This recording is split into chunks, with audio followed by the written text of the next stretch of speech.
आम इंतखाबात पीर 6 नवंबर 2023 तक होने चाहिए। सदर ममलिकत का कहना है कि आम इंतखाबात कौमी असम्बली तहलील की तारीख के 79वें दिन यानी पीर 6 नवंबर तक होने चाहिए। सदर आरिफ अलवी ने chief election commissioner Sikandar Sultan Raja के नाम ये खत लिखा है। नौशीन यूसुफ, नुमाइंदा जियो न्यूज़ हमारे साथ मौजूद है। नौशीन, क्या तफसील सामने आई अभी तक? जी बिल्कुल, चीफ इलेक्शन कमिश्नर के नाम सदर मुमलिकत ने खत में लिखा है कि आइन के मुताबिक आम इंतखाबात जो है वह असेंबली की तहलील के 89वें रोज होने चाहिए, यानी कि 6 नवंबर को होने चाहिए। और इलेक्शन कमीशन कौमी और सूबाई असेंबलियों के इंतखाबात एक ही दिन कराने के लिए अदलिया से जो है वो रहनुमाई हासिल करे। और सदर मुमलिकत ने कहा कि वजीर आजम की एडवाइस पर 9 अगस्त को असेंबली तहलील की और उसके 90 दिन के अंदर इंतखाबात होने चाहिए, जिसके मुताबिक 6 नवंबर जो है वो 89 डे के बाद बनती है। उन्होंने कहा कि आईनी तकाजे पूरे करने की खातिर मैंने चीफ इलेक्शन कमिश्नर को भी मदऊ किया था, लेकिन चीफ इलेक्शन कमिश्नर ने कहा कि आइन की स्कीम और स्पेस का मुताबिक ये इलेक्शन कमीशन का इख्तियार है। और इलेक्शन कमीशन जो है सदर मुमलिकत ने कहा कि अगस्त में मर्दमशुमारी की शाद के बाद हल्का बंदियों का अमल भी जो है वो जारी, और आइन के आर्टिकल 51(5) और इलेक्शन एक्ट के मुताबिक ये एक लाजमी चीज है। और उन्होंने कहा कि वजारत कानून में भी इलेक्शन कमीशन की जो है उस जैसी राय इस्तेमाल की हिमायत की, जबकि बहुत शुक्रिया नौशीन यूसुफ, तफसील बता रही थी। यूनिस की नुमाइंदा अवामी नेशनल पार्टी के रहनुमा जाहिद खान से इस हवाले से बात करेंगे। जाहिद खान साहब, आपकी जमात की राय क्या है? सदर मुमलिकत के पास ये इख्तियार है कि वो इलेक्शन की तारीख का ऐलान कर सकते हैं, या आप इससे इतफाक नहीं करते? और अब जो उनकी तरफ से मौक़िफ़ सामने आया है उस पर क्या हिकमत अमली होगी आपकी सियासी जमात की? देखिए जी, हम तो बहुत पहले से कह रहे थे, जब हमारी मुलाकात इलेक्शन कमीशन से हुई थी तो हम एक आईनी और कानूनी पे हमेशा के लिए जमहूरियत पे यकीन रखते हैं। हमने 90 दिन की भी बात की थी उनसे कि आप 90 दिन के अंदर इंतखाबात कराएं, लेकिन सदर मुमलिकत तो हमेशा के लिए वो पिटाई के कारकुन का वो अदा करते हैं, उसका अपना कोई सोच कोई फिक्र नजर नहीं आती है। वरना इतने दिन क्यों इंतजार कर रहे थे? जब उन्हें खत लिखा तो ये खत उस आगे लिख रहे। और दूसरा ये कि जो अभी अमेंडमेंट हुई उसमें कानून में, उसकी इलेक्शन कमीशन में, हमने इलेक्शन कमीशन से जब जोर दिया, हमने कहा कि 90 दिन में इलेक्शन आइन के तकाजा है कि आप 90 दिन के अंदर इलेक्शन करा दे। तो उन्हें फिर हमें यही कहा कि हमारी मजबूरी यही है कि सेंसस जब हुई और ये सीसीआई की मीटिंग बुलाई गई तो उसमें उनके अप्रूवल दिया गया। और आइन और कानून पे ये कहता है कि जब नई सेंसस आती हैं तो डिलिमिटेशन दोबारा करनी पड़ती है। तो हमें ये मुश्किलात है, और हम कोशिश करेंगे कि डिलिमिटेशन सेंसस का जल्दी करके डिलिमिटेशन करके उसके फौरन ऐलान कर दे।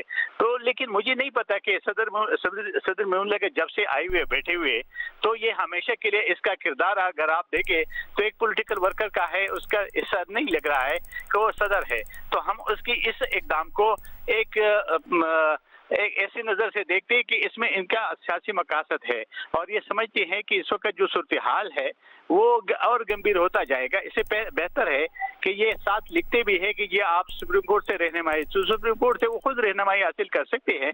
और इस वक्त जो इलेक्शन का माहौल है वो हर सूरत में होना चाहिए, लेकिन जो सदर मुमलिकत का जो रवैया है वो गैर जानिबदाराना नहीं है। वो एक पार्टीजन के सियासी वर्कर के नाते से वो अपना फर्ज जो है वो सरअंजाम दे रहे हैं। उसे ऐसे नहीं लग रहा है कि वो सदर मुमलिकत पाकिस्तान है। बहुत शुक्रिया जाहिद खान साहब, जियो न्यूज़ से बात करने के लिए। रहनुमा अवामी नेशनल पार्टी अपनी राय का इजहार कर रहे थे। सदर मुमलिकत का कहना है कि आम इंतखाबात पीर 6 नवंबर 2023 को या पीर 6 नवंबर 2023 तक होने चाहिए। कहते हैं कि सदर का इख्तियार है आम इंतखाबात के लिए 90 दिन के अंदर की तारीख मुकर्रर करें। बहुत से सवालात उठ रहे हैं। सदर मुमलिकत का ये मौक़िफ़ सामने आने के बाद उनकी तरफ से ये भी कहा गया है कि इलेक्शन कमीशन आज़ादाना मुनसिफाना इंतखाबात के इनेकाद के लिए आइनी और कानूनी इक़दाम की पाबंदी करे। साथ ही ये भी कहा है कि इलेक्शन कमीशन कौमी सूबाई असम्बलियों में एक ही दिन इंतखाबात करवाने के लिए आला अदलिया से रहनुमाई हासिल करे। बहुत ही मुख्तलिफ है सदर मुमलिकत के माजी के अहकामात से अगर मवाजना किया जाए। माजी में इस साल के इब्तदा में जब उनकी जानिब से अहकामात जारी किए गए खैबर पख्तूनख्वा और पंजाब में इंतखाबात का मामला था, तो वाज़े तौर पर एक तारीख का उनकी तरफ से ऐलान किया गया और वो 9 अप्रैल 2023 थी। जबकि इस मरतबा उन्होंने कौमी असम्बली के इंतखाब के लिए भी ये नहीं कहा कि इस तारीख को इंतखाबात होने चाहिए या होंगे। ये कहा है कि उनकी तरफ से ये तारीख बनती है जिसके तहत 89वें दिन या 89 दिन के बाद इंतखाबात की तारीख ये होगी। और साथ ही सूबाई असम्बलियों के इंतखाबात के लिए उनकी तरफ से कहा गया है कि इलेक्शन कमीशन इस मामले पर आला अदलिया से रहनुमाई हासिल करे। जियो न्यूज़ ने इससे पहले भी ये तमाम सवाल सीनियर सहाफ़ियों, तजज़ियाकारों और कानूनी माहिरीन के सामने रखे। हम कुछ देर में मजीद कानूनी माहिरीन से इस बारे में सवाल करेंगे। अहमद बिलाल महबूब साहब आईनी अमूर के माहिर है, सरबराह पिल्डेट, उनसे हम बात करेंगे। अहमद बिलाल महबूब साहब, क्या नतीजा हो सकता है सदर मुमलिकत की तरफ से ये राय सामने आने का? क्या उनके पास, एक तो ये बहस चल रही है, इख्तियार है, दूसरी बात ये कि अगर उनके पास इख्तियार है तो फिर उन्होंने वाज़ेह तौर पर तारीख का ऐलान क्यों नहीं किया? एक सजेस्टिव वे में तारीख सिर्फ वहां पर लिखी गई है और सूबाई असम्बली के लिए तो तारीख का कोई जिक्र भी नहीं किया उन्होंने। बहुत शुक्रिया। मैं तो खुद बहुत हैरान और परेशान हूँ कि सदर मुमलिकत के आला मनसब पे फायज शख्सियत की तरफ से इतना कंफ्यूजन और इतना गैर जरूरी खत क्यों लिखा जा रहा है। देखिए, इस खत के अंदर तो कुछ भी नहीं कहा जा रहा सिवाय इसके कि इलेक्शन कमीशन से कहा गया कि आप आला अदालतों से कुछ गाइडेंस लें इस मामले में कि इंतखाब की तारीख क्या होनी चाहिए, सूबाई हुकूमतों से मशवरा कीजिए और सियासी जमातों से मशवरा कीजिए। और हाँ, ये बात मुझे मालूम है कि तमाम सूबाई हुकूमतों ने ये कहा है कि पहले हल्का बंदी होनी चाहिए और ये कि इंतखाबात की तारीख देने का इख्तियार सिर्फ इलेक्शन कमीशन को है। ये सारी बातें करने से मैं समझ नहीं सका कि उनकी मुराद क्या थी और क्या मकसद था। ये एक बेनतीजा सा खत है, इसका कोई नतीजा नहीं निकलेगा, कंफ्यूजन थोड़ी देर के लिए फैलेगी। मेरे ख्याल में तो गालिबन उनके ऊपर जो अपनी पार्टी के रहनुमाओं का जो दबाव था और बार बार उनसे कहा जा रहा था कि आप तारीख दीजिए, तो उन्होंने फिर एक दरमियानी रास्ता निकाला है कि तारीख भी नहीं देता लेकिन एक खत लिख देता हूँ ताकि उस दबाव के सामने कह सकूँ कि मैंने कुछ किया है। वरना ये एक बड़ा कंफ्यूज सा खत है। क्या अगर इलेक्शन कमीशन को गाइडेंस लेनी जरूरी है तो वो खुद फैसला करेगा कि उसे गाइडेंस लेनी है, और अगर उन्हें सूबाई हुकूमतों से मशवरा करना है तो वो खुद फैसला करेंगे। वो एक खुद मुख्तार इदारा है। ये सदर मुमलिकत के मनसब में कहाँ है ये बात कि वो ये इलेक्शन कमीशन को बताएं कि आप अदालत से मशवरा कीजिए। अगर मशवरा करना ही है तो आप कीजिए अदालत से मशवरा, बराह रास्त आप रेफरेंस भेज सकते हैं, बशर्ते कि वो भी वजीर आजम आपको इसका मशवरा दें। तो मेरे ख्याल में तो एक गैर जरूरी खत था, इसमें थोड़ी देर के लिए कंफ्यूजन पैदा होगा लेकिन ये एक बेनतीजा सी चीज होगी, इसका कोई खास मकसद नहीं। तो अहमद बिलाल साहब, कोई क्लियर पोजीशन ना लेना सदर साहब की जानिब से, इसको ये समझा जाए कि महज ये एक फॉर्मेलिटी है, उन्होंने अपनी आईनी जिम्मेदारी पूरी की है खत लिखकर? उनकी अपनी जिम्मेदारी नहीं थी ये खत लिखना, क्योंकि उनको ये बता दिया गया था इलेक्शन कमीशन की तरफ से कि आईनी तौर पे आर्टिकल 48(5) आपके इस मौके के लिए एप्लीकेबल नहीं है। वो एप्लीकेबल होता कि सदर मुमलिकत तारीख देते अगर वो आर्टिकल 58(2) के तहत असेंबली को डिसॉल्व करते, जो कि उनकी सवाबती इख्तियार है। लेकिन वो उस वक्त होता है जब कोई वजीर आजम मुंतखब ना हो रहा हो, एक वजीर आजम के खिलाफ तहरीक इत्तेबाद हो चुकी हो, तो उस सूरत में उनको इख्तियार होता है। अहमद बिलाल महबूब साहब माहिर पार्लियामानी उमूर जियो न्यूज़ से बात कर रहे थे। उनका कहना है कि वो खुद भी हैरान है सदर मुमलिकत का ये मौक़िफ़ सामने आने पर। उनका भी इस बात पर इत्तफाक है कि सदर के पास ये इख्तियार नहीं है। फिर ये भी वो कहते हैं कि सदर की कोई आईनी जिम्मेदारी भी नहीं है इस मुतालिक ख़त लिखना या तारीख़ का ऐलान करना, और तारीख़ का ऐलान उनकी तरफ से किया भी नहीं गया है। अहमद बिलाल महबूब साहब अपनी राय का इज़हार करें। अहमद साहब, अगर आप आवाज़ सुन पा रहे हैं, क्या ये कई दिन से इसकी तवक्को नहीं की जा रही थी? निगरान वजीर कानून भी जब सदर मुमलिकत से मिले तो उन्होंने उसके बाद ये कहा कि सदर किसी भी वक्त इंतखाबात की तारीख का ऐलान कर सकते हैं। देखिए, ये तो क्यास आराइयाँ तो की जा रही थी कि सदर मुमलिकत को इस किस्म का इक़दाम कर सकते हैं, क्योंकि वह पिछले कई दिनों से कानूनी माहिरीन के साथ भी मशवरा कर रहे थे और निगरान वजीर कानून से भी मशवरा कर रहे थे, और ये खबरें तो आ रही थी। लेकिन उसके नतीजे में वो ये खत लिखेंगे, ये मेरी बिल्कुल बरखिलाफ है, कुछ भी नहीं है। एक कंफ्यूजिंग सा 2 सफ़े का स्टेटमेंट है जो सदर मुमलिकत के मनसब के शान शान नहीं है। उनको अगर कोई पोजीशन लेनी थी तो फिर ले लेते, लेकिन उन्होंने कोई पोजीशन भी नहीं ली जो कि आइन के खिलाफ होती। अगर वो ले लेते कोई पोजीशन, क्योंकि उनको बता दिया गया था कि आइन के मुताबिक अब आप ये इलेक्शन की डेट मुकर्रर नहीं कर सकते, तो इसलिए उन्होंने कंफ्यूजिंग से खत लिख के, ये बिल्कुल मैं समझता हूँ उसी तरह की चीज़ है जैसे उन्होंने जो 2 कवानीन के ऊपर पहले तो कोई पोजीशन नहीं दी, ना उसके हक में ना उसके खिलाफ, जब वो कानून बन गए तो फिर एक ट्वीट कर दी कि मैं तो इसकी मंजूरी नहीं दी और मैं माफी चाहता हूँ कौम से। उसी तरह का कंफ्यूजन है जो बारहा उनके अब कम्युनिकेशन से नजर आ रहा है। तो ये भी उसी तरह की कंफ्यूजिंग चीज है। 1-2 दिन के बाद इसका कोई नोटिस भी नहीं लेगा मेरे ख्याल। ठीक है। अच्छा अहमद साहब, सदर ने अपने खत में मुख्तलिफ इदारों और प्रोविजनल गवर्नमेंट्स का मौक़िफ़ भी बताया है और उन्होंने इलेक्शन कमीशन से कहा है कि वो आला अदलिया यानी जुडिशरी से भी कंसल्ट कर सकते हैं। तो इस मामले को भी अदालत जाता हुआ देख रहे हैं आप आगे? देखिए, आला अदालतें तो खुद भी चाहे नोटिस ले सकती हैं और चाहे तो कोई पिटीशन भी उनके साथ कर सकता है। लिहाजा आला अदालतों के पास अगर उन्होंने मुनासिब समझा इसमें दखलअंदाजी करना तो वो कर सकती है। उनके पास इस बात की गुंजाइश मौजूद है, लेकिन वो इस बात की मोहताज तो नहीं है या मुमकिन नहीं है कि इलेक्शन कमीशन उन्हें कहे कि हमें गाइडेंस फराहम करें। वो किस तरह से गाइडेंस मांगे? इलेक्शन कमीशन की बात वाज़ेह है, हाँ वो गलत है या सही है, लेकिन वो बहुत क्लियर है कि उन्हें इस वक्त हल्का बंदियां करनी है और उसके बाद वो इलेक्शन की तारीख लिए अपने खत में सदर ममलिकत को पिछले खत में बता दिया था। तो वो क्यों गाइडेंस मांगेंगे? कंफ्यूज तो सदर ममलिकत है या उनका ऑफिस है, तो उनको गाइडेंस मांगनी चाहिए अदालतों से। वो इलेक्शन कमीशन को क्यों कर कह सकते हैं गाइडेंस मांगिए? जिसको जरूरत है वो गाइडेंस मांगे। इलेक्शन कमीशन को जरूरत होगी तो वो मांग लेगा। तो मैं इसलिए बहुत हैरान हुआ हूँ इस खत से।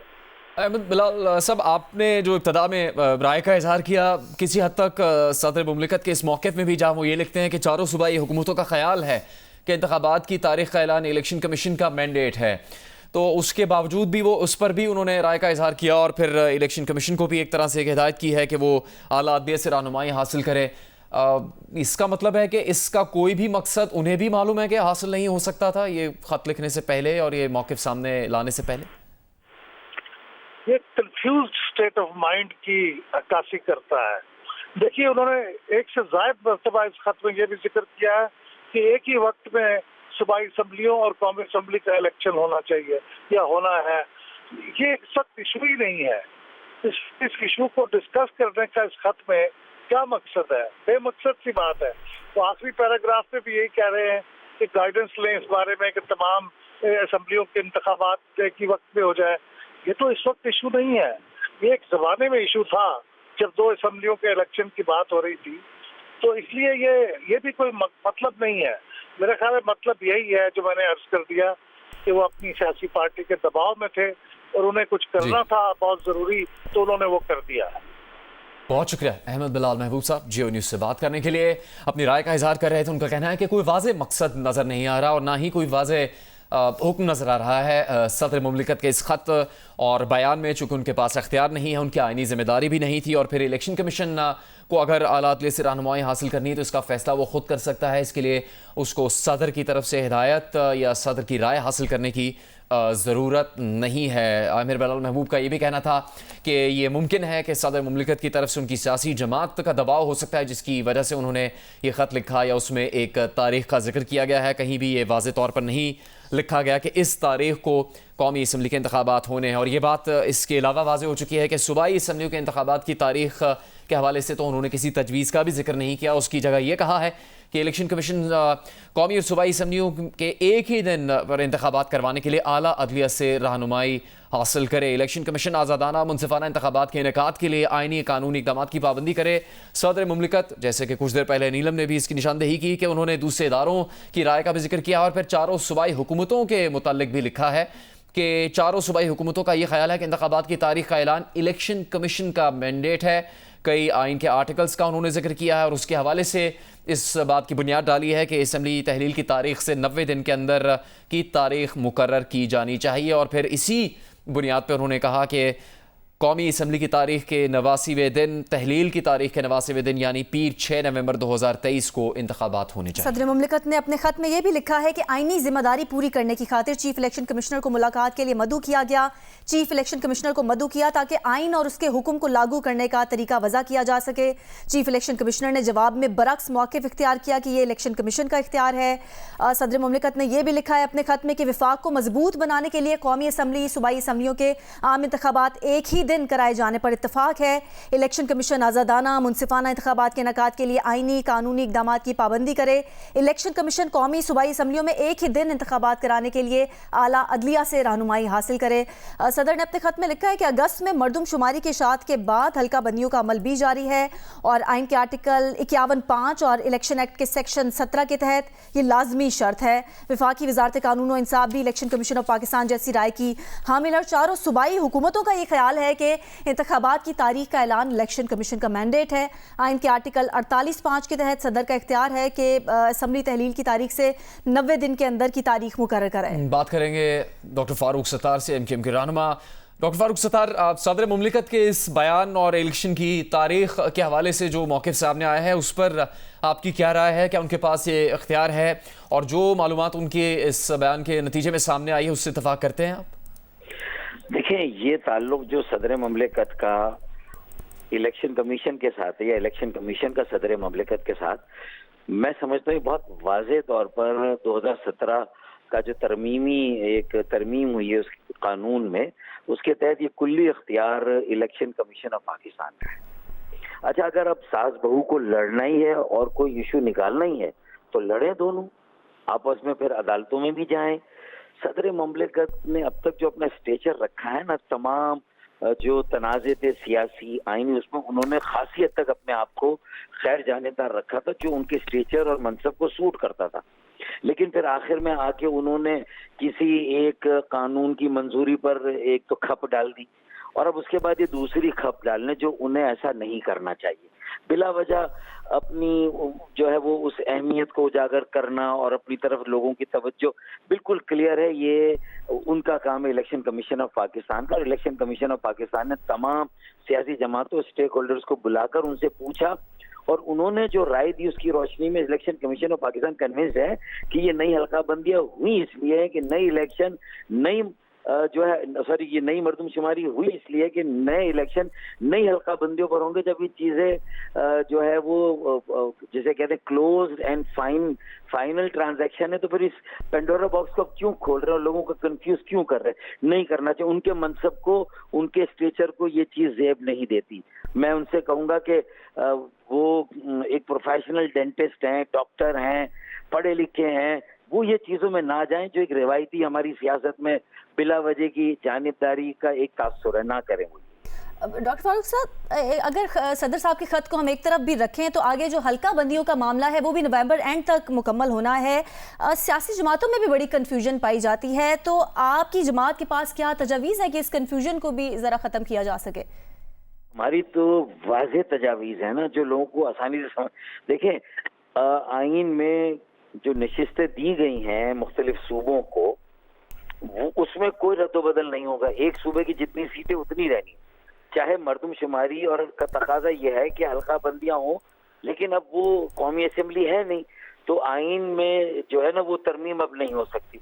लिहाजा हर सूबे के अंदर अगर आबादी का जिलों और जिलों के दरमियान कोई तब्दीली आई है और पहली बार अल्लाह अल्लाह करके कराची की आबादी में इजाफे को सबसे ज्यादा जो है वो जाहिर किया गया और डिजिटली ऐसा साबित हो गया, 27% कराची की आबादी बढ़ी है 6 सालों में, सालाना 4.1% बढ़ी है। और कराची की आबादी पूरे सिंध की पहले 33% थी, अब 37% हो गई। तो सिंध के अंदर ही रद्दोबदल होगा, इसी तरह पंजाब के अंदर ही रद्दोबदल होगा। तो इसमें ना हिंग लगे ना फिटकरी और रन चौका, बहुत आसान काम है ना। ये तो इलेक्शन कमीशन, मैं समझता हूँ कि 60 दिन के अंदर ये काम कर सकता है अगर चाहे तो। ये कोई एक सूबे से दूसरे सूबे को सीट थोड़ी देनी है। तो मेरे ख्याल में लोग बिलावजह कंफ्यूज कर रहे हैं और ये हल्का बंदियों, मरदमशुमारी के इशू को लेके उसकी आड़ में अपनी सियासत चमका रहे हैं। बहुत शुक्रिया आपका डॉक्टर फारूक सत्तार, जियो न्यूज़ से बात करने के लिए। चेयरमैन पीपल्स पार्टी बिलावल भुट्टो ने कहा है कि इलेक्शन होने चाहिए। बड़ी अजीब बात है कि एक जमात इलेक्शन की तारीख दे रही है। बिलावल भुट्टो का कहना था कि किसी को नहीं पता इलेक्शन कब होंगे। चीफ इलेक्शन कमिश्नर को नहीं पता इलेक्शन कब होंगे, उन्हें नहीं पता अब इलेक्शन कब हैं, आपको नहीं पता इलेक्शन कब हैं, मगर इस जमात को पहले से पता है बिलावल भुट्टो ने यह भी कहा कि पीडीएम मिसाक जमहूरियत के हक में नहीं, हमने तो चाहा था कि मिसाक जमहूरियत 2 भी है, 2 भी बने, हमने नए मिसाक जमहूरियत की कोशिश की लेकिन वो नहीं हो सका। पीपल्स पार्टी अपनी वजारतों की जवाबदेह है और पीडीएम अपनी। पाकिस्तान को मसाइल से निकालने के लिए तमाम जमातों को एक साथ बैठना होगा। पीडीएम मिसाकी जमहूरियत में इंटरेस्टेड नहीं है, पहले तो था, हमने चाहा कि COD 2 भी बने। बड़ी अजीब बात है कि एक जमात जो है वो खुद तो इलेक्शन डेट ऐलान कर रहे हैं, वो कह रहे हैं कि फरवरी में इलेक्शन है ना। अब मुझे नहीं पता कि इलेक्शंस है, आपको नहीं पता कि इलेक्शंस कब है, इलेक्शन कमिश्नर साहब को नहीं पता कि इलेक्शंस कब है, मगर उस जमात को पहले से पता है कि इलेक्शन डेट क्या है। तो मैं फिर अगर लेवल प्लेइंग की फील्ड का बात ना करूं तो क्या करूं? डेट 90 डेज में नहीं है। अगर मेरा CC इजाज़त देते हैं और मैं ये मानता भी हूँ, तो आप मुझे बताएं कि 95 डेज में, 100 डेज में, 110 डेज में, 120 डेज से 10 साल क्या इरादा है? डेट तो दो। मुस्लिम लीग नून के रहनुमा राना सनाउल्लाह का कहना है कि फरवरी के पहले हफ्ते में हल्का बंदियों के बाद इंतखाबात होंगे। राना सनाउल्लाह ने कहा कि नवाज शरीफ की नाअहली ख़त्म हो चुकी, उनको जिस केस में सज़ा हुई वो कमज़ोर है। नवाज शरीफ अपनी सज़ा के खिलाफ नजरसानी अपील करेंगे जिसमें ज़मानत यकीनी है। ये 7 माह बाद अब कैसे ये ख्याल आ गया कि जी ये तकरार और तबादले जो है वो किसी के कहने पे हो रहे हैं। जब हुए थे अगर इतराज़ था तो उस वक्त किया जाता। मेरा ख्याल है कि ये एक सियासी बयानिया है और इलेक्शन जब करीब हों और जब इलेक्शन में पार्टीज़ ने जाना हो तो फिर उस हवाले से जो है वो सियासी बयानिए बनाए जाते हैं।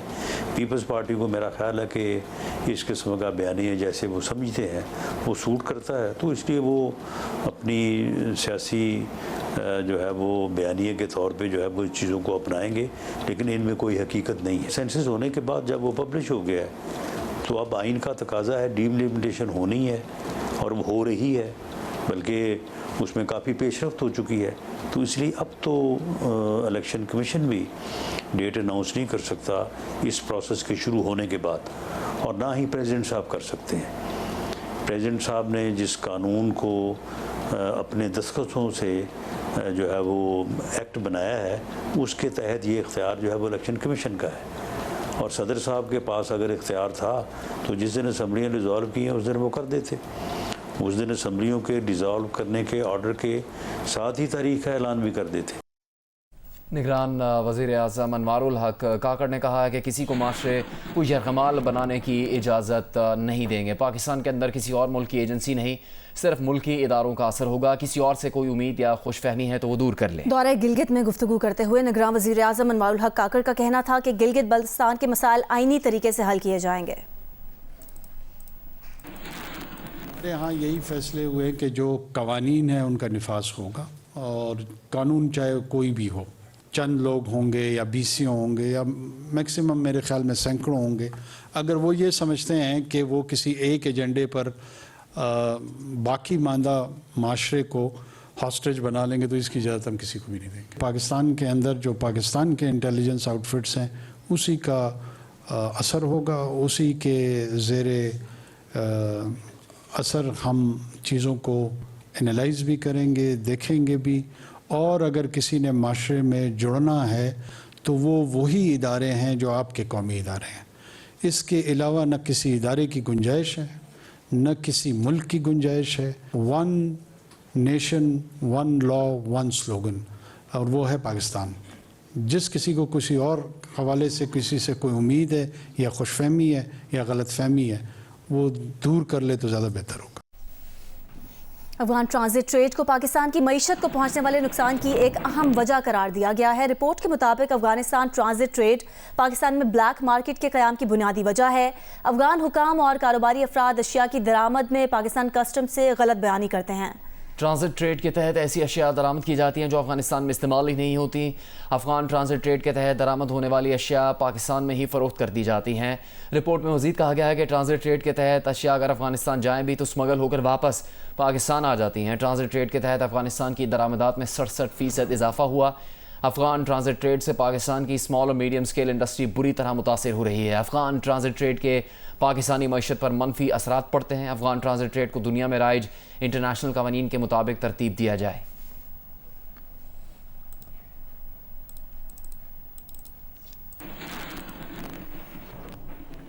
इंटरबैंक में आज डॉलर की कदर में ₹1.07 की कमी हुई। $1 $298.82 का हो गया है। ओपन मार्केट में डॉलर ₹1 महंगा होकर ₹301 का हो गया।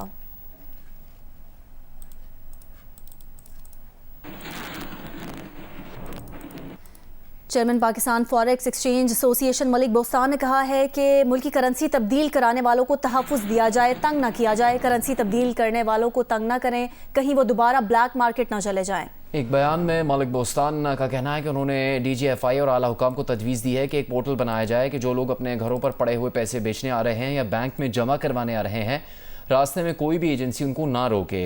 मलिक बोस्तान का कहना है कि क्रैकडाउन की वजह से डॉलर का रेट मुसलसल कम हो रहा है। अगर ये ऑपरेशन जारी रहता है और स्मगलिंग बंद रहती है तो डॉलर 250 तक भी आ सकता है। डॉलर के रेट मुसलसल कम हो रहे हैं और आने वाले दिनों में ये इंशाल्लाह 290 के बाद 280 फिर 270 250 तक भी जा सकता है। ये इसी तरह परमानेंट बेस पे जो है ये अगर ऑपरेशन जारी रहता है और सरहदें में स्मगलिंग बंद रहती है। DGFI मोहसिन भट्ट साहब से भी बात की है और मैंने आला हुकाम से भी बात की है और मैंने तजवीज़ पेश की है कि एक पोर्टल बनाया जाए। जो भी घरों में जिनके पास पैसे पड़े हैं वो अगर बेचने आ रहे हैं, बैंक में जमा कराने आ रहे हैं, रास्ते में कोई भी एजेंसी उन्हें न रोके, उस पोर्टल में उनका रजिस्टर्ड नंबर दिया जाए और वो अपनी करेंसी जो है उनको दिखाएं रजिस्टर्ड नंबर और जाके अपनी करेंसी चेंज करवाएं या जमा कराएं या जहाँ भी ले जाएं, उन्हें कोई सहूलत होनी चाहिए। तो इसी तरह अगर कोई उनको तंग करता है तो एक कंप्लेन नंबर भी साथ होना चाहिए ऑनलाइन, उस पर वो लोग कंप्लेन करें ताकि उनके खिलाफ ऐसे एहलकारों के खिलाफ एक्शन लिए जाए। डेरा इस्माइल खान के regional police officer Nasir Mahmood ने कहा है कि 2 हफ्तों के दौरान स्मगलिंग के खिलाफ जारी मुहिम में 45 करोड़ रुपए से ज्यादा मालियत का नॉन कस्टम पेड सामान कस्टम हुकाम के हवाले किया गया। मीडिया से बात करते हुए RPO नासिर महमूद का कहना था कि स्मगलर्स बलूचिस्तान से दीगर सूबों को स्मगलिंग के लिए DI खान और वजीरिस्तान के रास्ते इस्तेमाल करते हैं, मगर अब वहाँ पर पुलिस कार्रवाइयाँ काफ़ी तेज़ हो गई हैं। गुज़श्ता 2 हफ्तों में 45 करोड़ 67 लाख के non custom paid petrol, diesel और दीगर सामान कस्टम हुकाम के हवाले किया है। स्मगलिंग के खिलाफ सख्त कार्रवाइयों से स्मगलिंग में काफ़ी हद तक कमी आई है। सदर आरिफ अलवी के खत और सदर ममलिकत के ट्वीट में तजाद पर तज्जियाकार हैरान है। सदर ममलिकत ने खत में लिखा है कि इंतखाबात 90 दिन में होना चाहिए, 89वां दिन 6 नवंबर बनता है।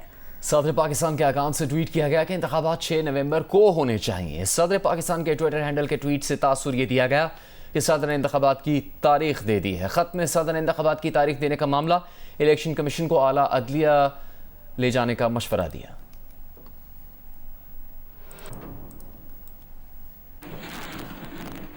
दीगर खबरें शामिल करेंगे। बरतानिया में 10 साल की बच्ची सारा शरीफ की हलाकत का केस। सर पुलिस को मतलूब मुलजिमान इरफान, बेनिश और फैसल बरतानिया रवाना हो गए हैं। मुलजिम इरफान, बेनिश और फैसल सियालकोट से गैर मुल्की एयरलाइन की परवाज से रवाना हुए हैं। बच्ची सारा शरीफ की लाश 10 अगस्त को सरे में उनके घर से मिली थी। बच्ची के वालिद इरफान, सुतेली माँ बेनिश और चचा फैसल पाकिस्तान फरार होकर आ गए थे। इरफान शरीफ वाक़े के बाद अपने दीगर 5 बच्चों को भी पाकिस्तान ले आए थे। बरतानवी पुलिस सारा शरीफ हलाकत केस की तहकीकात कर रही है।